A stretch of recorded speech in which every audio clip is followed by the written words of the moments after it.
because you have to speak on behalf. Not everybody has that microphone in front of their face. And I think as women in sports, we can represent so many different groups, right? Yeah, so it goes both ways. I think at times because we're athletes, because we're asked questions, we have microphones in front of our face, we're on national television, it's a responsibility you kind of have to take. She was asked, how did you stand up for women everywhere? What is that like to have to answer those questions and know that answering them is also important? While Angel Reese was busy striking poses for photo shoots, Caitlin Clark and her team were quietly storming toward the playoffs. This isn't just luck. It's a stark contrast in focus and commitment. One rookie is chasing attention, the other is chasing victories. And Sue Bird isn't holding back, calling out the reality behind this rising WNBA rivalry. So I'm all for it. I think it's great. They've come in and they've taken over. I know you've had to answer a lot of questions about this moment in women's sports. The looks, it wasn't getting, people weren't covering it. So the fact that these two, they literally stole the college stage, both with their play and their trash talk, and then they're taking it into the WNBA. It's just going to mean good things for the rest of the landscape of women's basketball. To your point, there have been these pivotal moments, and I think what we've seen is a peak, and then sadly some sort of drop off after. We didn't have enough infrastructure. Bird goes straight for the truth. Reese's Instagram obsession is on full display, and it's impacting her performance. Meanwhile, Clark's relentless focus in the gym is paying off. It's almost like two different leagues are being played simultaneously. One dominated by social media fame, the other by hard work, sweat, and pure basketball talent. Take it away. What's up? What's on your mind? Well, Angel Reese, she's scheduled to play in the new 3-on-3 league that's coming up. The unrivaled basketball season is starting this month, but she came under some scrutiny. You had some stuff on your mind involving Angel Reese and what have you. So usually I'm the one that introduces a subject, but I'm going to turn around and give the floor to you since you're hanging out in my studio and all. I'm going to give the floor to you, Tori.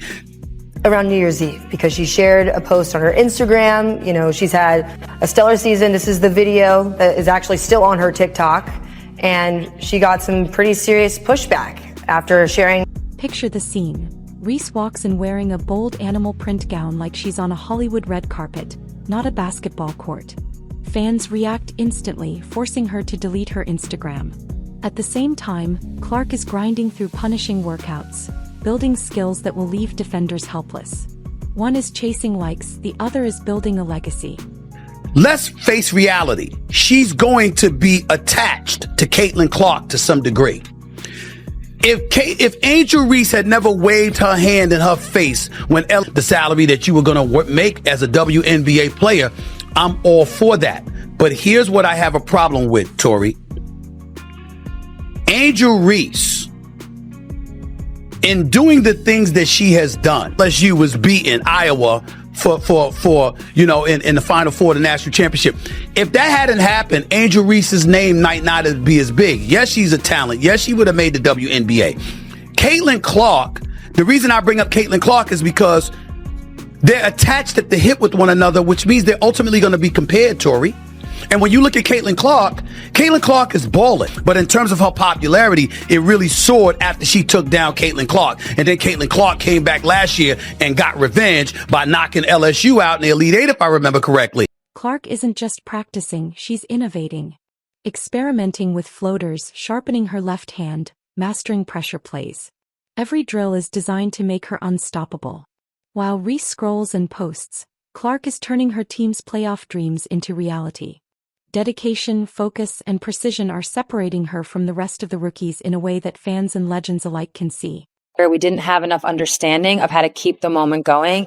And I do think that's what's different about what's happening now. I think we're learning from whether you talk about the 99ers with soccer. For me, obviously, as a basketball player, it's that 96 women's team in Atlanta that started the WNBA. Yeah. And again, it's kind of had some peaks and some valleys. And now, because of those learning curves, I guess, we understand that we have to keep pushing. I think when you talk about the average salary, it was like approximately $124,000, if I remember correctly. Well, guess what? The average salary in the NBA is over $10 million. And we lamented the fact that she had to go overseas, Not Angel Reese, but Brittany Griner. She had to go overseas because, like a lot of them have had to over the years, you got to supplement your income because the income that you're making at the WNBA isn't nearly enough. And so when you look at it from that standpoint, to supplement your income by playing 3-on-3 basketball in the United States, in Miami specifically, for a few months where they're talking about doubling. It's a clash of priorities. Reese chasing followers, Clark chasing wins. Sue Bird calls it out with brutal honesty, praising Clark's grind while warning Reese about letting fame overshadow her game. Even LeBron's example comes into play. No matter the spotlight, champions never skip work. In this league, hard work beats virality every single time, and the fans are watching closely.